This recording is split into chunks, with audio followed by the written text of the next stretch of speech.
Mais alguma pergunta aí, Mariana? Tem uma do perfil do Aula Fundação Telefônica, perguntando para a Beth, que já que estamos falando de férias e de telas digitais, e perguntando sobre o videogame, se existe alguma sugestão para pais e para os professores. Olha, enfim, jogos lá nos materiais audiovisuais. Nós, na verdade, enfim, Priscila esteve com a gente, nós tivemos 25 inscrições, acho que pelo menos 20 inscrições já pré-selecionadas de páginas na web brasileiras que já estão propondo algum tipo de game ou brincadeira dentro dos seus conteúdos. Eu me lembro aqui uma de Santa Catarina, interessantíssima, que são os Meninos Caranguejo, que é um grupo de Florianópolis que realiza um trabalho em história em quadrinho, onde também são propostos alguns games dentro dessa página. Tem uma outra página interativa sobre tribos indígenas, dedicada a criança especificamente, com toda a questão da cultura indígena, com joguinhos de construção da oca, de buscar o animal, de se alimentar com... Enfim, são coisas que, na verdade, a gente até pode falar são educativas, claro que são, mas elas são puro entretenimento.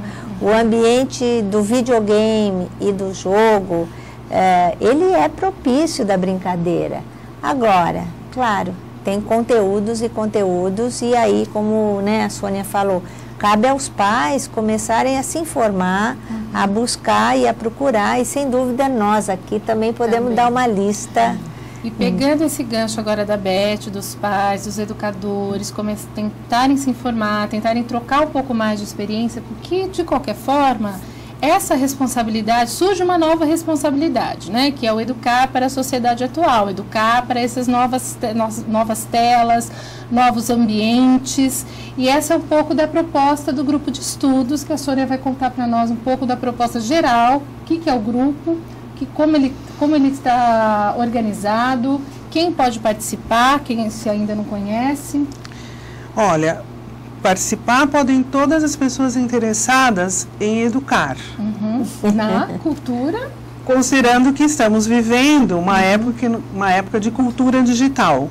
Não é educar para a cultura, é educar em estando... Né? Nós já estamos na cultura digital. O nosso momento, né? Então, primeiro, entender que estamos na cultura digital, e aí qualquer pessoa, não só o educador, o pai, uma pessoa que tem interesse. E aí, é interessante lembrar, Pri, esse educar não é só o educar na escola, a educação formal. Não é? Eu costumo pôr lá no meu Twitter, professor se aposenta, educador jamais. Porque educador não se aposenta, então não necessariamente você tem que ser um professor. Não deixa de ser pai e mãe também. E educador, você acaba educando de alguma forma as pessoas aí ao seu redor. Então é um grupo, é um ambiente virtual, baseado numa plataforma Moodle, que é uma plataforma livre, aberta. Ela é destinada a desenvolver atividades de e-learning, de educação à distância. Então, você tem lá esse espaço, ele está dividido em 4 temáticas bastante interessantes, que a primeira é o mundo digital, cultura digital. Então, é um espaço que tem um fórum que a gente chama de sala de estar, né, Pri? Sim. Em que a pessoa, esse pai, esse educador, é convidado a debater assuntos relacionados ao mundo de hoje. Então, o que vem a ser essa cultura digital, quais são as características do nosso momento, o que mudou na nossa vida de 10 anos para cá, como que essas tecnologias estão interferindo no nosso dia a dia.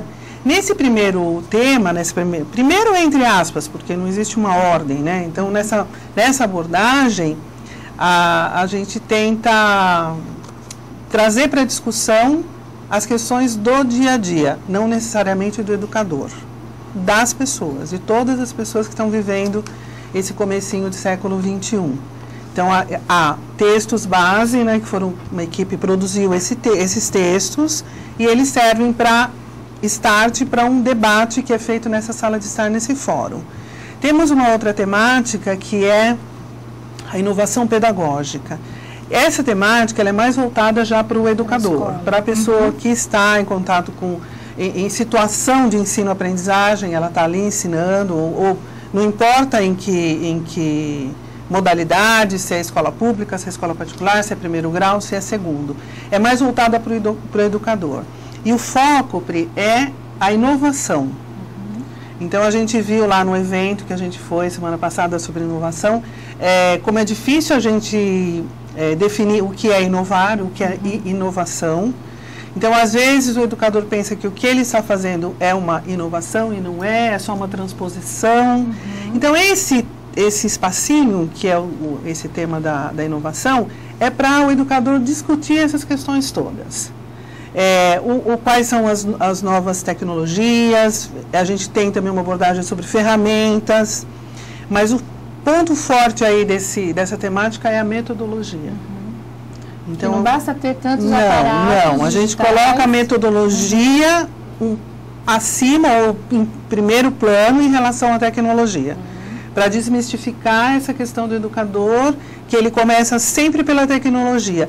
Eu não domino, não. A gente são metodologias de ensino nesse momento em que as tecnologias são de informação e comunicação. Então, é da competência do professor criar metodologias.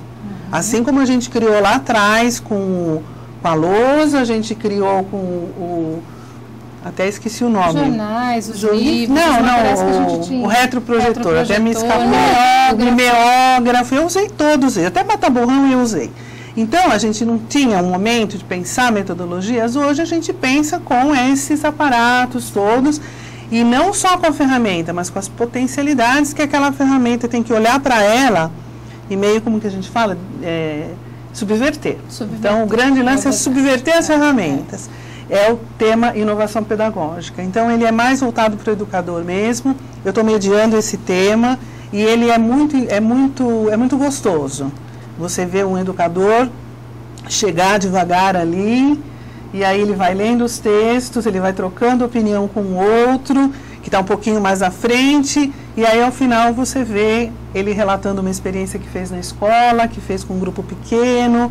Então, é um tema, é um espacinho lá do grupo que eu gosto muito. Tem os desafios práticos também, né? E tem, só para terminar os temas, tem uma temática só sobre avaliação, porque a avaliação, ela sempre foi um ponto problemático na educação, enfim, difícil.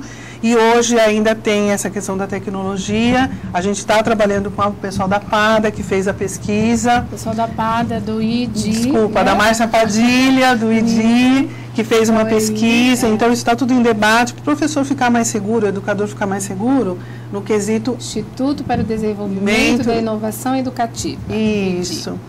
E uma temática interessante. E as gerações interativas, né? Que é esse que a gente está abordando mais aqui hoje. E o interessante, Pri, você falou e tem uns espaços interessantes lá no grupo. Cada participante, cada membro desse grupo, ele pode registrar a sua própria trilha de aprendizagem. As dificuldades, ele tem um diário onde ele pode registrar isso e conta com um mediador que vai ali ser o seu interlocutor. Ele tem também um acesso às redes sociais. É isso que eu queria que você contasse um pouco. Como a gente está falando assim, dos pais também participarem, né? Como a gente fala muito com o educador, que o educador tem que aprender com o aluno junto, é uma relação dialógica. Se o aluno está mais à frente, entra mais nas redes e trabalha com as telas digitais, a mesma coisa o pai e filho. A gente sugere que os pais também passem a entender essa dinâmica das redes, não é isso? Aliás, falando em pesquisa, tem uma pesquisa que mostra que 54% já dos usuários de redes sociais estão na faixa dos 50 aos 65 anos. Olha só. Eu até postei lá no meu blog que, como minha mãe está no Facebook, a minha avó também. Então, se estabeleceu um outro tipo de relação. Os pais... É como a Beth disse, é uma maneira também desses pais entrarem e trocarem ideias e participarem das redes. Tem que começar a perder o medo do clique, né? Isso. Que é uma descoberta, né? Como você disse, a minha mãe está, né? Minha mãe está no Facebook, a minha avó também, com essa idade a avó já está. E aí a gente tem lá no grupo de estudos, Facebook, Twitter, Orkut, YouTube, que é uma rede meio largada, o pessoal acha que é só para ver filme, mas dá para se construir um espaço grande de interação ali. A gente tem um YouTube bem animado e uma comunidade educativa educativa, entre aspas, que é o Minha Terra. Então, é interessante também que na rede social você mistura o aluno, o pai e o educador, discutindo questões relativas aos três ali, né? Então, é bastante interessante. Então, a gente tem, Caia na Rede, o nome o apelo. E a gente tem, por isso que a gente tem o Twitter, que a Mariana está vendo aqui com a gente usa uma tag, que é o ECD Digital. Então, com essa tag, a gente reúne todas as questões do grupo de estudos. No Orkut tem lá debates, tem enquetes, é uma maneira de você ir para o espaço onde esse jovem que você falou que fica tantas horas está. A gente sabe que pelas pesquisas que ele está no Orkut, ele não está tanto no Facebook. Os pais estão no Facebook e os educadores estão no Twitter e no Facebook. Então, o grupo procurou ir lá também fazer parte desses espaços.